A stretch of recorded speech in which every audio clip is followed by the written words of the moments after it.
जंग किसी मसले का हल नहीं होती, युद्ध सिर्फ विनाश लेकर आता है। दुनिया के सुपर पावर मुल्क को भारत की ये बात समझ आ गई है। नमस्कार, मेरा नाम शीरीन है। आज मॉस्को से एक बहुत बड़ी खबर सामने आई है। दरअसल रूस के प्रेसिडेंट पुतिन ने यूक्रेन के खिलाफ जंग खत्म करने का एक सिग्नल दिया है। 2.5 साल से युद्ध लड़ रहे रूस का हृदय परिवर्तन कैसे हुआ? क्या प्रधानमंत्री नरेंद्र मोदी के रूस और यूक्रेन दौरे से दोनों मुल्कों के बीच शांति का रास्ता खुला?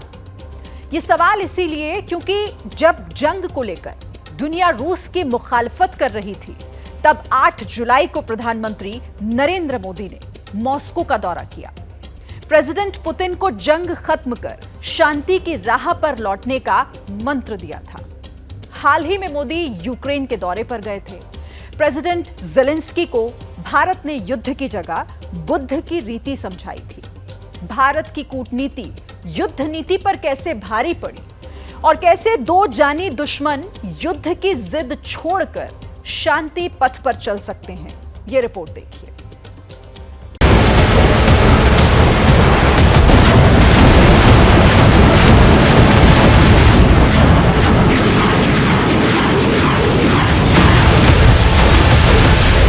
रूस यूक्रेन के बीच धधकता बारूद क्या ठंडा होने वाला है? युद्ध विराम पर प्रेसिडेंट पुतिन ने क्या ऐलान किया?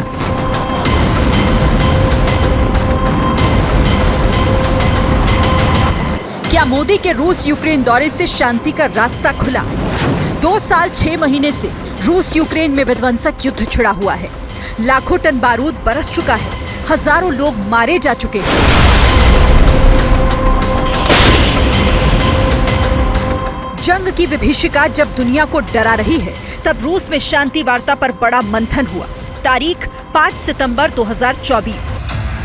व्लादिवोस्तोक, रूस, ईस्टर्न इकोनॉमिक फोरम। रूस का व्लादिवोस्तोक शहर पुतिन ईस्टर्न इकोनॉमिक फोरम में बोल रहे थे। दुनिया सुन रही थी। पुतिन ने यूक्रेन वॉर पर बड़ा ऐलान किया।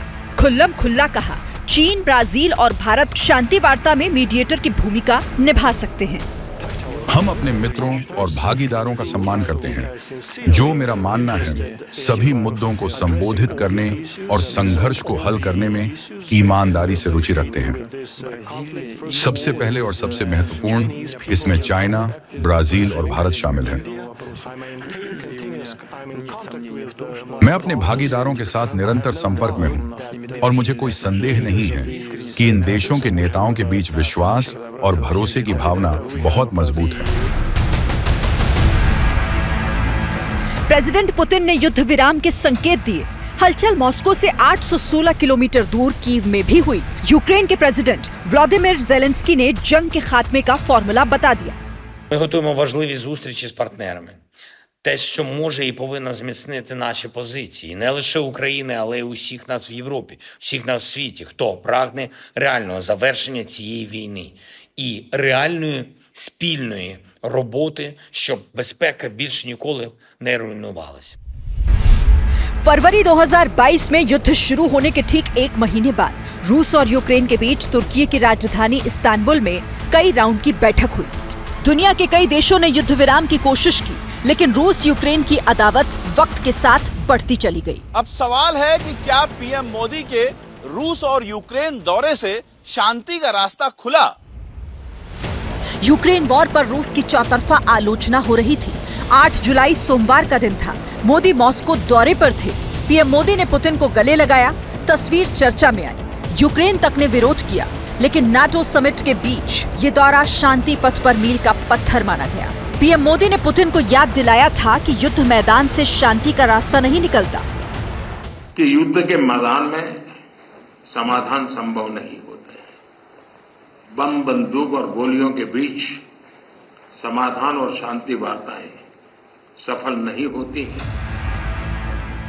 मॉस्को दौरे के ठीक 47 दिन बाद 23 अगस्त को मोदी यूक्रेन दौरे पर थे। मोदी ज़ेलेंस्की के साथ नेशनल म्यूजियम पहुंचे थे। यहीं भारत की डायलॉग डिप्लोमेसी की धाक दिखी। मोदी ने ज़ेलेंस्की के कंधे पर हाथ रखकर 2 टूक कहा था कि बिना वक्त गवाए यूक्रेन शांति की बात करे। Prime Minister Modi wants peace more than Putin.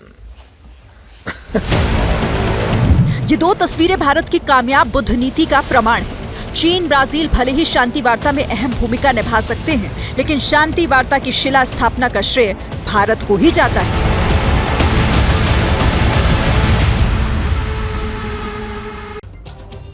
रूसी राष्ट्रपति पुतिन की ये पहल रूस और यूक्रेन के बीच जंग के खात्मे की शुरुआत की तरफ एक बहुत बड़ा कदम साबित हो सकती है। लेकिन सबसे बड़ी भूमिका खुद रूस और यूक्रेन को ही निभानी पड़ेगी, क्योंकि करीब 2.5 साल से जारी ये जंग दोनों मुल्कों के लिए मानो एक जिद सी बन गई है, जिसकी कीमत इंसानियत और पूरी दुनिया दोनों चुका रहे हैं।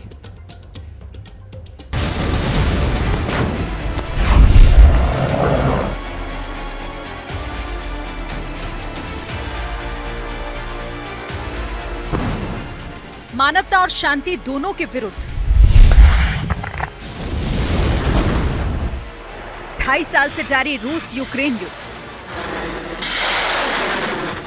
पुतिन के लिए जंग बन गया जुनून। कब होगी विनाशक युद्ध के अंत की शुरुआत? When I'm back in the White House, we will expel the warmongers. 24 फरवरी 2022 को रूस और यूक्रेन के बीच शुरू हुआ युद्ध हर गुजरते दिन के साथ पुतिन और ज़ेलेंस्की के जुनून में तब्दील होता चला गया। पुतिन और ज़ेलेंस्की की एक दूसरे को नेस्त नाबूद करने की जिद ने इस युद्ध को इतना लंबा खींच दिया जिसका कोई नतीजा निकलता नहीं दिख रहा। रूस और यूक्रेन दोनों मुल्कों को इस जंग से अब तक सिर्फ तबाही और बर्बादी ही हाथ लगी है। युद्ध के नतीजे रूसी और यूक्रेनी दोनों की आवाम झेल रही है। इस जंग में अब तक 1,20,000 से ज्यादा रूसी सैनिकों और 71,000 से ज्यादा रूसी नागरिकों की मौत हो चुकी है।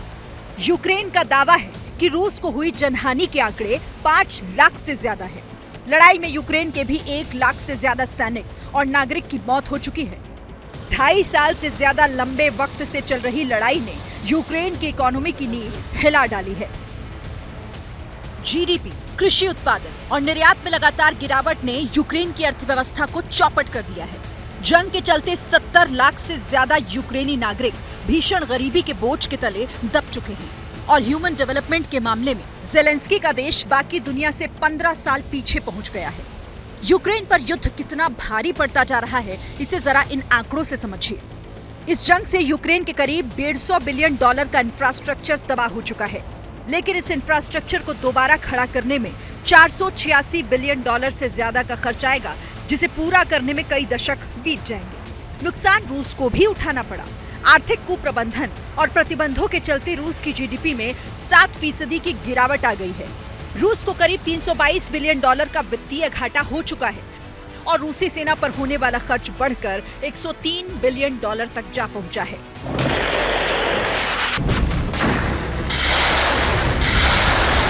बावजूद इसके न तो ज़ेलेंस्की के तेवर नरम पड़े न पुतिन के, लेकिन दो देशों की ये बारूदी सनक अब पूरी दुनिया के लिए सरदर्द बन चुकी है।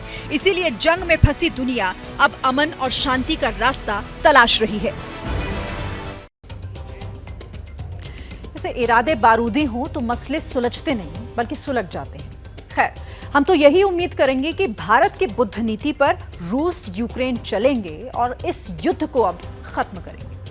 जैसे ही घड़ी का काटा दोपहर 2:30 पे आए, बबीता जी का दिल सास बहू साजिश के लिए मचल जाए। और ये है इनकी बहू, पूरे दिन ऑफिस की टेंशन हो जाए गॉन जब ये करें अपना फेवरेट शो फ्री टाइम पे ऑन। इनकी तरह आप भी देखिए अपना फेवरेट शो अपने टाइम पर और डाउनलोड कीजिए एबीपी लाइव ऐप अपने स्मार्ट टीवी पर।